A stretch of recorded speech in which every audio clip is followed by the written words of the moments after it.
லால் சலாம் படத்தை தொடர்ந்து super star ரஜினிகாந்தோட ஆக்டிங்கில் இப்போ ரிலீஸுக்கு ரெடியாக இருக்க திரைப்படம் தான் வேட்டையன். இந்த வேட்டையன் படத்தை டிஜே ஞானவேல் அவர்கள் டைரக்ட் பண்ணியிருக்காரு. ஜெய்பீம் படத்தை எடுத்ததன் மூலமாக ரஜினிகாந்தை இயக்கும் வாய்ப்பை பெற்றாரு. மேலும் சூப்பர் ஸ்டார் ரஜினிகாந்தோடு சேர்ந்து அமிதாப் பச்சன், ஃபகத் ஃபாசில், ராணா டகுபதி, மஞ்சு வாரியர், துஷாரா விஜயன், ரித்திகா சிங்னு சொல்லிட்டு மிக பெரும் நட்சத்திர பட்டாலுமே இந்த படத்தில் நடிச்சிருக்காங்க. மேலும் அக்டோபர் மாதம் பிரம்மாண்டமாக ரிலீஸ் பண்ண போகிறாங்க. இந்த படத்தை அனிருத் மியூசிக் பண்ணியிருக்காரு, லைக்கா ப்ரொடக்ஷன்ஸ் பண்ணியிருக்காங்க. இதைத் தொடர்ந்து கூலி படத்தில் சூப்பர் ஸ்டார் ரஜினிகாந்த் நடிக்க போகிறாரு. கூலி படத்தை நம்ம லோகேஷ் கனகராஜ் தான் டைரக்ட் பண்ண போகிறாரு. மேலும் அனிருத் மியூசிக் பண்ணுறாரு, சன் பிக்சர்ஸ் ப்ரொடக்ஷன்ஸ் பண்ணுறாங்க. அதைத் தொடர்ந்து யாரோட நடிப்பார் சூப்பர் ஸ்டார், அதாவது நெல்சனோட இயக்கத்தில் நடிப்பாருன்னு சொல்லிட்டு பேச்சு அடிபட்டுட்டு வருது.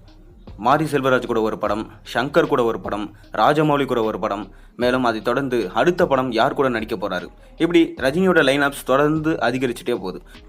பொன்னியின் செல்வனோட ஆடியோ லான்ச்சிலே சூப்பர் ஸ்டார் ரஜினிகாந்தோட இணைய போகிற படம் குறித்து அதிகாரப்பூர்வமாக தகவல் வெளியாகும் ரசிகரால் எதிர்பார்க்கப்பட்டது.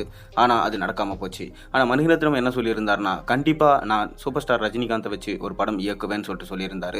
அது இப்போ நடக்க போகுது. அதாவது ஒரு பிரம்மாண்டமான சரித்திர பின்னணியில் ஒரு சப்ஜெக்டை மணிரத்னம் அவர்கள் ரெடி பண்ணிட்டு இருக்காராம்.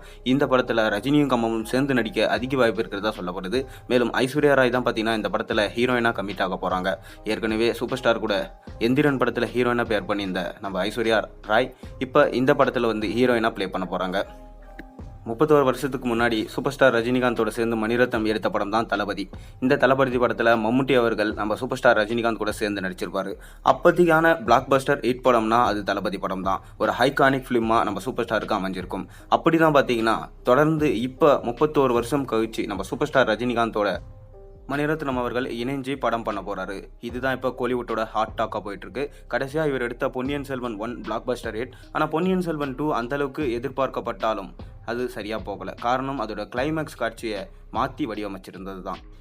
இதனால தான் அப்போதைக்கு பொன்னியின் செல்வன் 2 படம் சரியாக போகலை, கலவையான விமர்சனங்களே பெற்றது. அதைத் தொடர்ந்து இப்போ கமல்ஹாசனை வச்சு தக் லைஃப் படத்தை எடுத்துகிட்டு இருக்காரு மணிரத்னம். இந்த தக் லைஃப் படத்தில் நம்ம கமல்ஹாசனோடு சேர்ந்து சிம்பு, ஜெயம் ரவி, திரிஷான்னு சொல்லிட்டு மிக பெரும் நட்சத்திர பட்டாலுமே நடிச்சிட்டு இருக்காங்க. இந்த படத்தோடைய பாதி ஒர்க்குகள் பார்த்தீங்கன்னா இப்போ முடிகிற தருவாயில் இருக்குது.